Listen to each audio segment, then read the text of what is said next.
Hi ponies! This is Mr. Shorey, head of school, and it was Mrs. Hall's idea that we do a video for you. So I want to just kind of catch you up on what happened the last 3 months and future plans.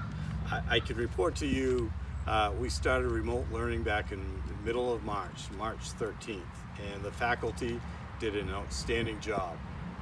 After 9 years of experience with using technology in their instruction, using the iPads, they quickly went from in-person learning to online, and even though everybody missed seeing each other in person, the faculty did a great job. And one of the indicators, we have 114 seniors, 112 seniors have met all their standards. So they stayed engaged, and I just can't say enough for our faculty who, while remote learning, would call students, guidance counselors would call students to make sure that they were taken care of and engaged. Boarding, we had an interesting situation with boarding.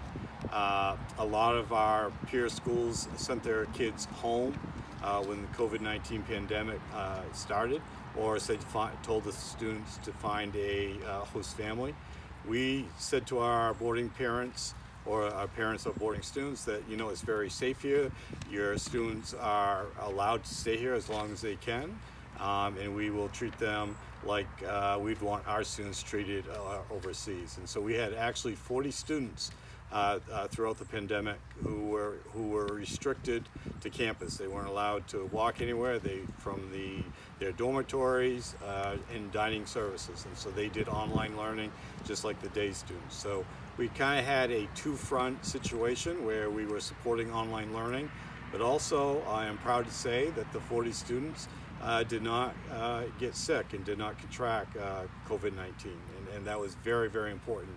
And now they've all gone home, except for 5 students who are spending the summer because they're afraid if they do go home, they won't be able to get back to Foxcroft Academy. So, and that that's a concern for us. That right now we were in the midst of a very successful admissions season, and then the pandemic hit, and we still are. We've met the budget as long as the students can actually arrive, and that's the biggest worry that we're concerned about. That in the fall they'll have visas, or our borders will be open, or their country will be open. So that's a concern, but on paper we're looking good at this point.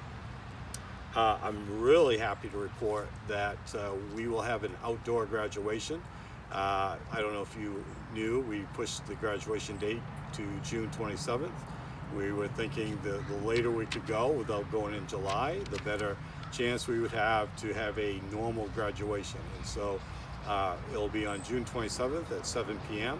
On Oaks Field. And so each student will have a very limited number of people. We will quadrant or box the football field, and each graduate will be sitting in the quadrant. We're going to require everybody to wear a mask, and obviously we'll have physical distancing, but the seniors will march, with physical distancing, and they will march and receive their diploma. Mark Stitham, class of '68. Dr. Mark Stitham is the keynote speaker. Wayne Strout is the faculty speaker. Clark LaChance is a salutatorian, and Ethan Curtis will give the valedictorian address. So we're very excited. The weather right now, I'm watching the weather. June 27th looks very good. If it does rain, we will do it the next morning, Sunday morning at 9 a.m. still on Oaks Field. So online learning was not successful for all our students. We do have plans to help support students who fell behind or who disengaged from their teacher. So right now we have 3 summer schools going on to help students catch up. And also we have plans where we'll use academic support and other support so students can make up unmet standards. So generally speaking though, the students did a fairly good job. but I think everybody missed I know our teachers miss seeing their students, and I know our students miss seeing our teachers. So what is next year going to look like? And that is a great question. And it's very difficult to plan for.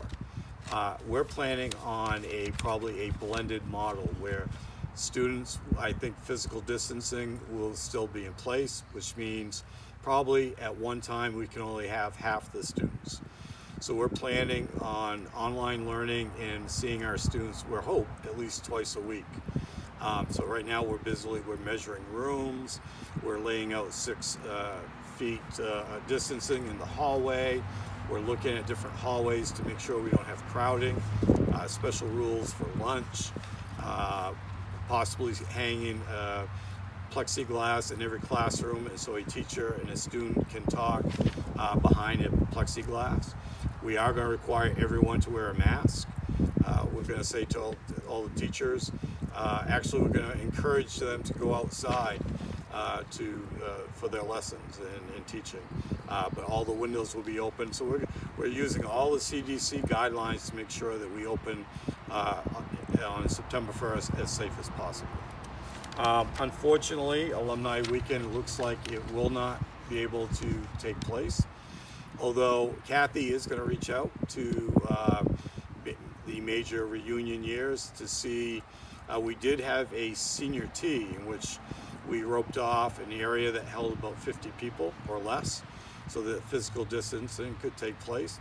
And we might offer that to alumni that wish to have that we would have a tent on campus and roped off. We'd have to require less than 50 people to attend. So when Kathy reaches out, or if you're interested, please let us know. We can make that happen. I would love to see you. Also, we could also do a Zoom or some sort of virtual reunion if you're interested in that. And we'd like to do anything and everything. Otherwise, we will, the major years of class of, the 50th year, the 25th year, we will somehow incorporate the reunions into next year. I understand probably a lot of alumni don't really want to travel and don't want to have any risk with large crowds. So we've made the decision that we've received a lot of feedback that probably we won't do a traditional reunion like we have in the past.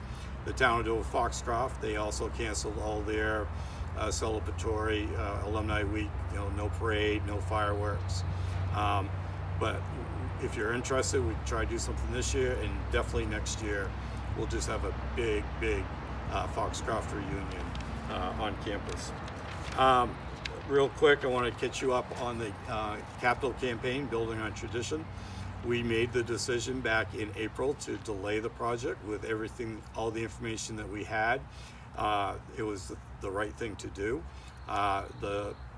Interesting, I thought that the pandemic might drive down the prices. It actually had the opposite effect and drove up prices. So we're going to continue the campaign, and we delayed the groundbreaking until May 1st, 2021. So rest assured that is going to take place. We're very excited about that. So I just want to close and say that I hope that you're well and safe. Please keep us in mind in your giving. We're just like every other institution. The COVID-19 pandemic has had a negative effect on everybody's finances. We're not in trouble, but we certainly would need and respectfully request your financial support. But we also know there are some other needs out there that a lot of people are needs. But just keep us in mind in your giving. And I want to say thank you so much. That your support is tremendous. We're still offering our students a great deal of opportunities. And I'd like to say, ride on ponies.